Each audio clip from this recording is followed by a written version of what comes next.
The Zulu culture, an ethnic tribe of South Africa. The Zulu consist of an indigenous tribe of mainly ethnic black folk. Jacob Zuma is the current president of South Africa. He is an extremely influential leader, but there has been some controversy over just him in general and the way he deals with things. This does not take away from the fact, however, that he is an inspiring leader.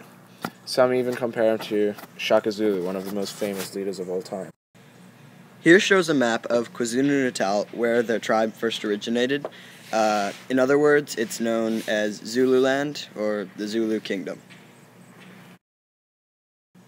The Zulus make many things with their hands. For example, this woven basket. In fact, they use the baskets and other things like beads to sell to people on the street to make money. Here depicts a good example of how pop culture has influenced the Zulu people, as this woman is making merchandise on the side of the roads and, well, selling it to the public. Where did this folk culture originate? In the late 18th century, the Zulu culture originated from the... where did it come from? Well, Chris, good question.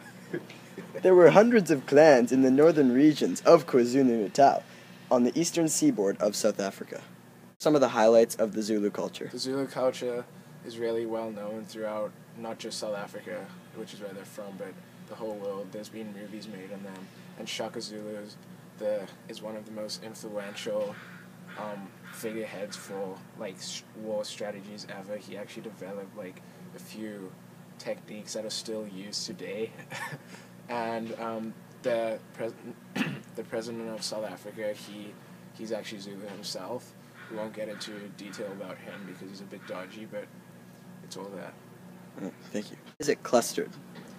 The Zulu culture is so clustered because they're so close together, and usually they go around in a big tribe, but they live close together, and they being together. It's their way of life. Is that what you're trying to? It's their way of life. Yeah. That's all they are. In regards to pop culture, what conflicts has this certain folk culture encountered? The Zulu population have actually had quite a lot of conflicts because they're such a big tribe.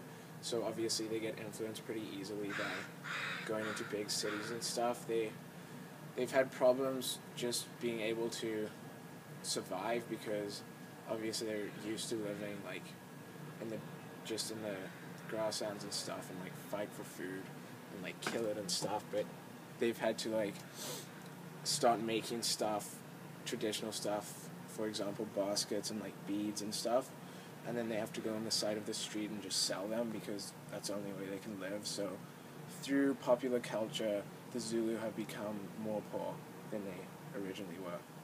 Is this culture threatened by pop culture, and if so, how have they managed to adapt? Well, as stated before by Chris, the South African, they have adapted to the ways of pop culture by, say, selling baskets on the side of the roads that they've made, but there has definitely been conflict arose with it, but for the most part they've adapted. Pretty well.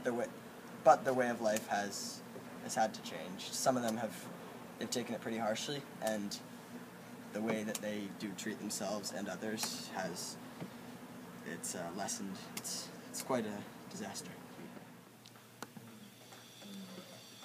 The origins of Zulu dancing lie in stick fighting, which was the way Zulu warriors practiced for war, and hence it is only the men who dance. The dancing is accompanied by drums, with the drummers providing the beat, but also following the dancer's lead, so that the drum beat and the thud of the feet on the ground are synchronized.